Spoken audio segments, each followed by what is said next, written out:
This episode of the Rental Income Podcast is sponsored by 1-800-GOT-JUNK. Save $10 off your next junk removal by booking online at rentalincomepodcast.com/junk. That's rentalincomepodcast.com/junk. Inspiring interviews with today's top landlords. This is the Rental Income Podcast. And now, Dan Lane. Joining me on the podcast today from Kansas City is Larry Myer. Larry was on the podcast almost 2 years ago, and I wanted to bring him back today to talk about his process for when he has a tenant leave and how he turns over his properties. Larry, welcome back to the show. It's good to talk to you again. Dan, great to be back. Thank you for having me. So it's been a while since you were here. Why don't you, for anyone that maybe hasn't heard your old episode, it was episode 19 that you were on. But for anyone that maybe hasn't heard that episode, why don't you just tell us a little bit about yourself and how you got started in real estate? Sure. I go back to, I guess I'm an old timer. I go back to 1985. I bought my first rental house. I primarily, this was in the urban core of Kansas City, Missouri. And I had a friend of mine tell me how to get a house ready for a Section 8 tenant. Section 8 is the government subsidized rental program. And it worked out wonderful. The houses were cheap in the area. One turned into two turned into four turned into 10. And away we went. I had other people calling me then to manage their properties. So I got my real estate brokerage license, which you have to manage for others. And in my heyday, I had 2,500 units that I owned and managed. That has scaled down substantially. I'm now 60, so I don't want to work that hard. But we're still active buying and selling. Real estate in the urban core area of Kansas City, Missouri. No shortage of houses, not a lot of competition. Wonderful return on investment. We manage, we buy, sell. I've got 3 rehab crews, so we're kind of a turnkey shop, and it's worked out real nice. 2,500 properties sounds overwhelming to me. How big was your team when you had that many properties? Oh gosh, we had. I had 2 large condominium projects that I managed, but one was a full rehab on 800 units. Those were 15 construction guys all by itself, plus administrative. It was too much. Wow. Just way too much. So we scaled that down. And on management side, I try to keep it around a couple hundred units. And then whatever I'm buying and selling, and that seems to be a nice, manageable number with a decent sized staff. My son came on board, just got his real estate license, so he's on board now. So kind of the next generation has come in. So it's just working out real nice. And so you personally own 60 of the properties and that you manage. Do you find that's a good number that you're comfortable with, and it's not overwhelming, doesn't take up too much time? No, it works real nice. Since we're in a fairly concentrated area in Kansas City, when we're working on one, and usually what I do when I find one house that, yesterday I stumbled across a house, made an offer on it, and then on the same block I found 3 others that either had been boarded up, had been abandoned. One gentleman just went into a nursing home, that type of thing. So, we're pretty concentrated. So, having that number, when you've got a maintenance guy working on 123 Main, he's 3 doors down from 129 Main, right, and he can check on it or so we're not running around all over town. And that's the key. You got to find your little niche, and you got to do it better than anybody else. Sure. Yeah, that really makes things a lot easier when it's all in the same area there. Correct. So what I'd like to talk to you about today is your process on how you turn things over when you have a tenant leave. So sure. Let's kind of walk through the process. So let's kind of start with a tenant that maybe has a year lease. The lease is getting ready to come up. When do you reach out to them to find out what their plans are, if they want to renew or if they're going to be moving out? Yeah, usually I've got a tickler file on my the software program that I use, and it notifies me 60 days prior to the lease coming up. My leases have a clause in it where they automatically renew. It renews to a month-to-month tenancy. So if they do nothing, or if they say, "Well, I'm going to think about it," and usually they get tied up or doing something else, it automatically just renews. And so I've still got a lease; they're in place, and it's a month to month. If they come back and say, "Oh, I forgot," that's great. Give me your written notice 30 days prior, and leave it the way you found it. You get your deposit back. It's no problem. You don't have any kind of automatic escalation on the price if they go month to month. It's at the same rate. It depends on the market. It depends on the house. Depends on how long they've been there. Sometimes in my market, in my area, I'll leave the rents the way it is because, for a 10 or 20 or $30 bump, for most folks, you're not going to think twice about it. But in this market, that could be the difference of a tenant that's paid like clockwork. Now you're out of her budget and she's got to go somewhere else. Right. So, okay. I'm I'm always of the mind that I'd rather have less money and not have an empty unit because, and we'll get into is when units are empty, that's when you really got to work again. Right. So if they stay for say 5 years, are you typically keeping the rent the same for 5 years, or do you try to, because your expenses are going I'll always up. try and get more. Okay. And as my costs go up, obviously, you've got to pass that on. But, if most of the properties I pay cash for, or if I've got financing, it's at a stable rate through a private investor. Taxes rarely go up much in that area. And, you've got, your prices at Home Depot always go up, but, it's really minimal. And like I said, if you're getting $600 a month in rent from a tenant and you need to raise it to 6.25, she says, you're out of my budget. I can't pay that. She moves out. Well, now you're out at least 600, maybe 1,200 by the time you get it turned around and rented. And so what have you accomplished? Yeah, right. Now, if a tenant does leave, what do you find it typically costs you? Not including vacancy, but just because you're going to have to go in there, maybe you're going to have to do a little painting or replace some carpet or something. Do you find there's a set amount that it typically costs you when a tenant moves out? Yeah, invariably. Because I don't allow pets. That doesn't mean that there hasn't been one at some time, but usually it's the issues are carpet, and if they've been there for a while, you can shampoo them. But if they've been there more than a year, or 2 years, because we use a lower grade carpet, from Home Depot when we do the rehab for just this reason, it's usually a lot of times it's cheaper just to pull it out and put new carpet in. So you've got carpet, and you'll almost invariably have to repaint. You've got, just normal wear and tear things, mini blinds. You'll always want to change the locks when they move out.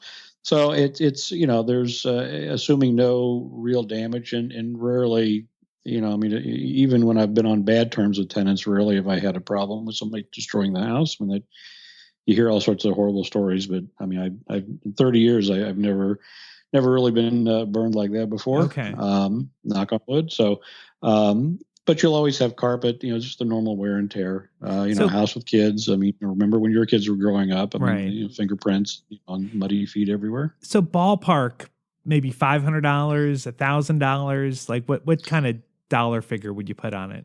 On the houses that I do, you can recarpet an entire house for probably about $700, maybe $800. Okay. That's a 3-bedroom, 1 bath.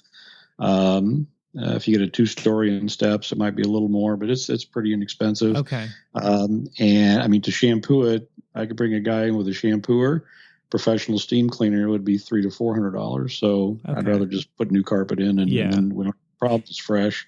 And then to paint an entire house, probably $1,200 with paint. So it's not much, but you're a couple $1,000s down the road. Right. So do you almost count on that when a tenant moves out that it might cost you $2,000? What are you kind of budgeting that when you're kind of okay? Yeah. Okay. Yeah. Okay. Now, do you use carpet in all your properties, or do you use maybe Pergo or or are you generally using Well, carpet? a lot of the houses in the area that we deal in. I mean, back in the day in the 1920s when they were built, everything had hardwood floors. I mean, and it's gorgeous hardwood floors. Yeah. Your only question is that, do they have paint all over them? Have they been, sometimes they've been water leaks, so they're raised up, they're cut out, and there's plywood stuck in. So if they're serviceable when we renovate, if the hardwood, that's the first thing we look at. If the hardwood floors are in any decent condition, we'll leave them and we'll just either sand them down, or a lot of times you just you put a buffer on it and it gets all the paint. If they got like paint splattered all over it, and a couple coats of polyurethane, and it looks like a basketball floor. It's gorgeous. Okay. And sometimes folks want, we'll just buy them a remnant of an area rug at Home Depot for $50 and call it a day. And, and that's, if we can do that, that's the better way to go. Yeah. All right. So say if a tenant gives you notice that they say, well, we've got to move out, when do you start showing the property? Is it as soon as you get that notice that you're advertising it and bringing people in there, or do you wait for your tenant to move out? Well, I'll put my feelers out since I'm so ingrained in the neighborhoods I'm in. A lot of times I'll have maybe a house is at 123 Main, and I've got a house at 129 Main, and somewhere along the line, she told me that her sister's looking for a house in the neighborhood. Keep your ears open. And I'll kind of start that, my network of people. I don't like bringing in, folks are real leery about having other people come in and look at, there's a TV, there's this, there's that. And, so I try to stay away from that. But I put the feelers out that I may be having a 3-bedroom, 1 bath on the same block. Is your sister still interested? That type of thing. Okay. You try not to show it until they move out. Okay. And then when the tenant does move out, do you start showing it right away? And how long does it take you to typically line somebody up? Oh, as soon as they vacate, we're over there. I mean, if things go the way they're supposed to, I mean, I'll be there at 1:00, and they turn the keys over. I do an inspection. We do the inspection together. I compare it to the move-in inspection that we did, X amount of months or years ago, and that determines the amount of their security deposit that they get back. I get a forwarding address, so I know where to send the check, because check has to go out within 30 days, Missouri law. Mm-hmm. Okay. And I get the keys back. Keys give me possession of the property, and whatever's left behind after that, I just we can toss it in the trash, and it's very important to get the keys back. We always change the locks. I put all the keys together. They're rotated. I might use them on an apartment complex on the other side of town, whatever. But they're put in we recycle the locks if we can. We put brand new, we put new locks on. Those are changed immediately. The utilities, a lot of times I'll have what's called a revert to owner.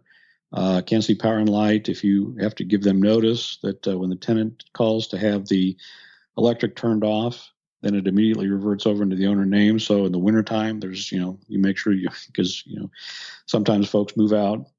Right. They turn the electric and the gas off, but the water department never shuts the water off at the curb. They just leave it.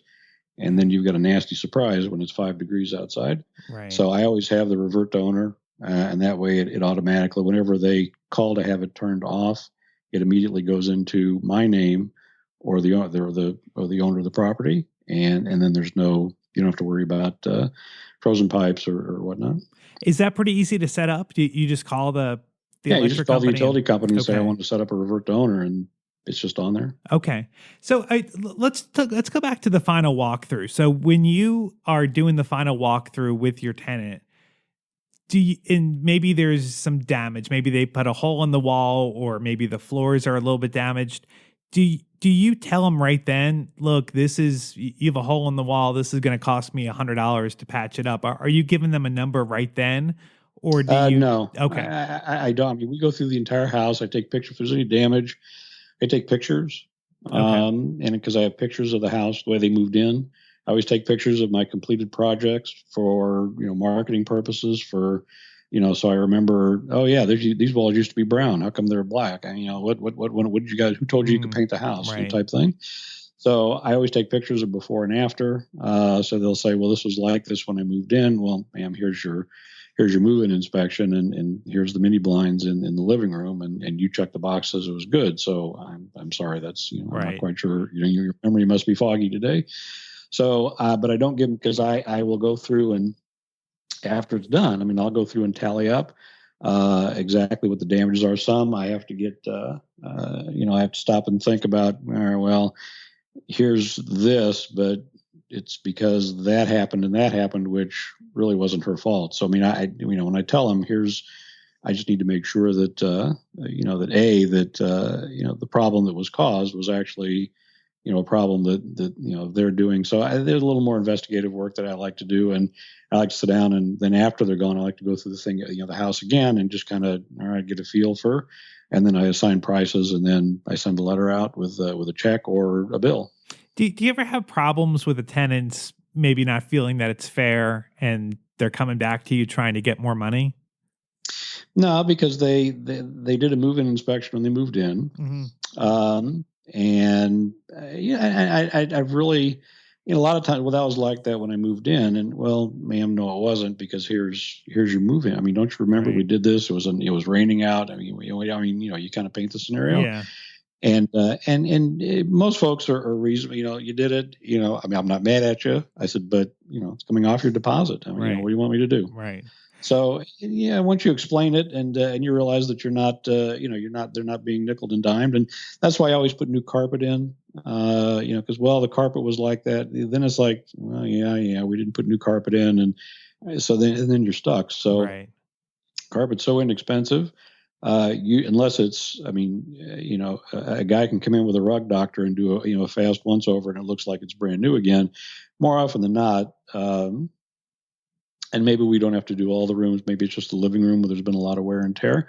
But I'll usually try and put in new carpet, so there's absolutely no question at move out that it's freshly painted.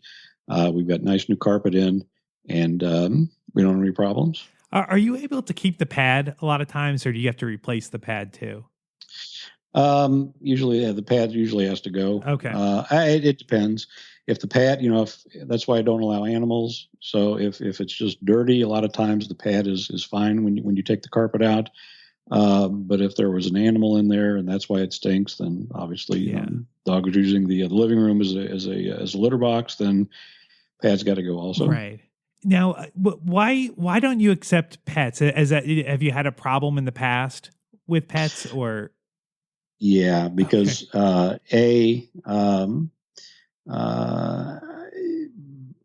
just first place, I am deathly allergic to most dogs and cats. Okay. So that takes me completely out of the picture to begin with. I can never come in the house again, especially if it's a cat. You'll have to have an ambulance outside, because I won't be able to breathe. But number two, 99 times out of 100, the house is going to be filthy. Dog food's left out, which rats, rodents, the backyard is full of, dog poop, so I just don't. Okay. Now, what about a cleaning? Do you get, like, from what a tenant might think is clean moving out could be totally different than what a tenant expects moving in. Do you get a professional cleaning done on the house? Yeah. Oh yeah. Well, I've got my part of my crew. I've got my own cleaners, and I've got a couple ladies that's all they do, and it'd be no different than having like a Mary Maids or a professional service come. I mean, this is what they do. They're final cleaners. So I mean, when the make ready guys come in and they clean everything out, they kind of give everything a once over, and then once everything's done, it's painted, everything, the construction debris, everything's gone. Then the cleaners come in, and then they go through with with the pledge and the Lysol, and everything's clean, the tub, boom, boom, boom. And as they walk out the door, a little spray of room freshener, and the door's locked, and it's ready for move-in. Is that a cost you can pass on to your tenants, like a cleaning fee when they move out, or do you just have to eat that cost? For me, it's just again, the market that I'm in. I mean, there's only so many things you can pass on and still be competitive. Again, my thing is to get the property rented to a good person as fast as I can. Okay. And so a lot of stuff, I mean, it's just the cost of doing business. Okay. And if you're screening right going in, and you do your screening, you do your homework, and you stay on top of things, then, at move out time, it's usually not a problem. Okay. Now, what's your policy on, say, if the lease starts, say, on the first of the month, and the property is vacant, and the tenant wants to get in there a few days early to move some stuff before move-in date? Do you allow that, or is that a strict policy that the lease starts on the first? If Okay. it's, if they want to move in, if the lease always starts on the first of the month, if they want to get in, on the 20th or the 23rd, then they'll just pay the prorated. If it's a couple days before the end of the month, or the first of the month is on Sunday, and they want to start moving in on Friday, here's the keys. Don't call me on Sunday. Right. Here's the keys. Welcome to your new home, and and they're in. I don't care about a couple days. I don't. Okay. It's just. Wow. Well, it seems like you've got a really good system. It seems like you've got a good crew. You've got a good team in place, and you've got things figured out. So thank you for sharing that with us. Larry, if anybody wanted to reach out to you or learn more about you, what's the best way to get in touch with you? Well, let me give you my my office phone is area code 816-561-0744. The name of my company is ICR Real Estate Services, and I'm in Kansas City, Missouri. Email is Larry, LARRY, at ICRrealestateservices.com. And why don't you tell us a little bit about what you do? Because like, if somebody wanted to invest in Kansas City, you could help them out, right? You could help them find a property. You could manage most definitely. it for them. I'm a Missouri and Kansas real estate broker. I try to stay on the Missouri side. We could talk about Kansas for quite some time at another session, but I try to stay on the Missouri side. I am primarily urban core Kansas City, Missouri, and most people go running away when they hear, "Oh my God, urban core war zone." It's just not like that here. Okay. It's just not like that. It's just not like that here. We don't have the bad part of town. We just don't have that here. As typical example, and this was one that I did for another investor the other day. He'll be all in on a 3-bedroom, 1-bath house for $22,000.